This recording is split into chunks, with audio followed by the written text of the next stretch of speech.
So the Ten Commandments are interesting, and I'm looking forward to going through this. It was God's gift, really a gift. We don't think of them that way. We think of these as these rules and laws and regulations, and almost a burden. But really, that's not the right way we want to look at it. We want to look at them as new relationship of God with people.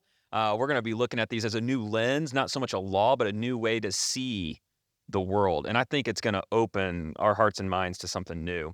And so I'm going to dive right into the Ten Commandments. They're on two tablets, which is super interesting. A lot of people think it was 5 and 5. That's like how I see the graphics for that, but it probably was 10 and 10, and that's a significant thing. But I don't have access to the Ark of the Covenant to know exactly how this was. But there were two copies of them, and that's going to be significant. But let me dive in. Let me read from Exodus chapter 20, just verse 2 and 3, and get us into this first commandment. And then, Brandon, I'm going to come to you to set us up. What's happening contextually? What's this mean? And then dial into this first commandment for today's discussion. It says that I am the Lord your God who brought you out of Egypt and out of the land of slavery. And then he gets to the very first commandment. It says in verse 3, you shall have no other gods before me. So take us in, Brandon, set the stage. What's going on? So the first verse of the Ten Commandments proper kind of takes us back through the rest of Exodus, right? To get to the point, to get to this point in the story already, is that Israel has begun Exodus in slavery in Egypt, and over the first 19 chapters, God has brought them out of Egypt through a series of 10 plagues. He's rescued them, he's delivered them, and we're about, I think, a month and a half, about 50 days outside of Egypt at this point. And so they stop at Mount Sinai and they go, Moses is going up the mountain, and God begins to give them these commands, and he reminds them, like, this is what I've already done for you. Yeah. Like, this is how I've already called you. This is how I've already rescued you. This is what I've already done for you. And I think so often, our tendency, like you said, is to look at the Ten Commandments just kind of on their own as these laws. And we have to remember, like, God's delivering work already in the background of them, right? Like, this is what God has already done for these people.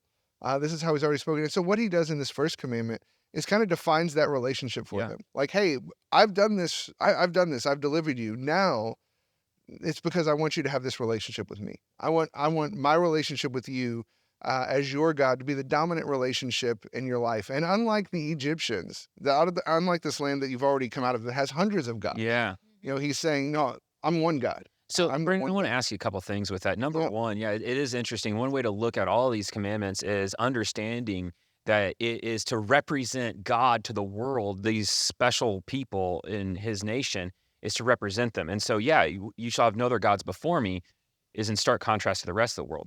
But also, I want to back up. The two copies thing is something we all miss. Yeah. Explain to us why the significance of all 10 being on two tablets. Yes. Yeah. So we talk so often about the old covenant as like a covenant of law. And to be sure it is. I mean, there's laws there, but it's also a covenant of grace because there's the delivering action. But also when these laws are codified, we're told Moses has two tablets of them. And what would happen in that day is, you didn't have paper contracts. So you would make two copies of the covenant on stone. And you'd give one, like if Derek and I were making covenant, I'd give him a copy and I'd have a copy. So we would both know this is what we've agreed to. Well, instead of us getting a copy of the covenant, or the Israelites getting a covenant of the copy, and God taking a copy, God takes both copies and puts them in the Ark of the Covenant. And there's already this symbol of grace, like, hey, you're not going to be able to keep this. Like I'm keeping both sides of the covenant for you. I love that. It's such a great foreshadowing. Sarah, it's funny when we look at some of these Old Testament things and even some joining us right now are like, this seems kind of old. The Ten Commandments, like we need something new, but it's not old. It does matter.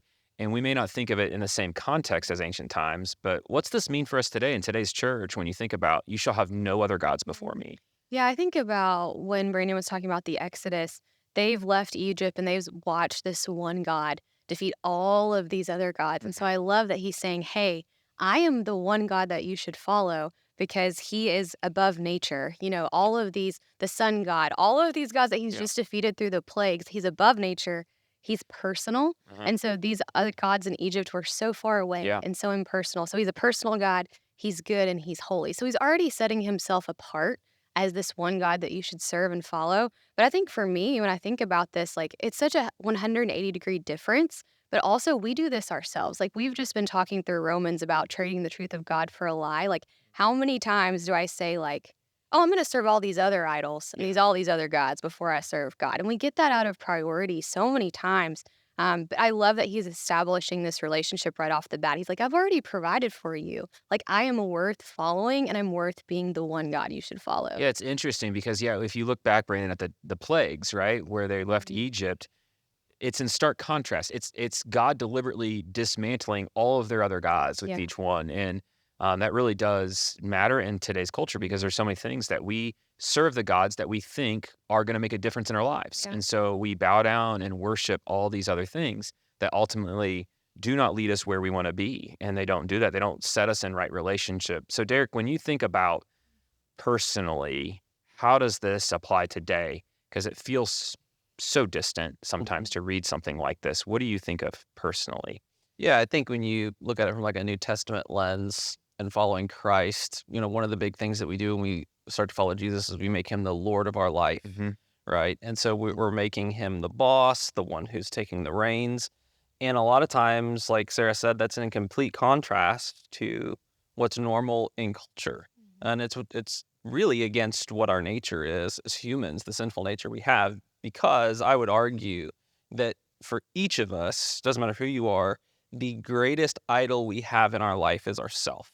Mm. And I think every other idol we serve flows out from that. Yeah. Whether Yeah. it's success, money, fame, whatever it is, in each and every one of us, doesn't matter who you are, will absolutely go out of their way to serve Yeah.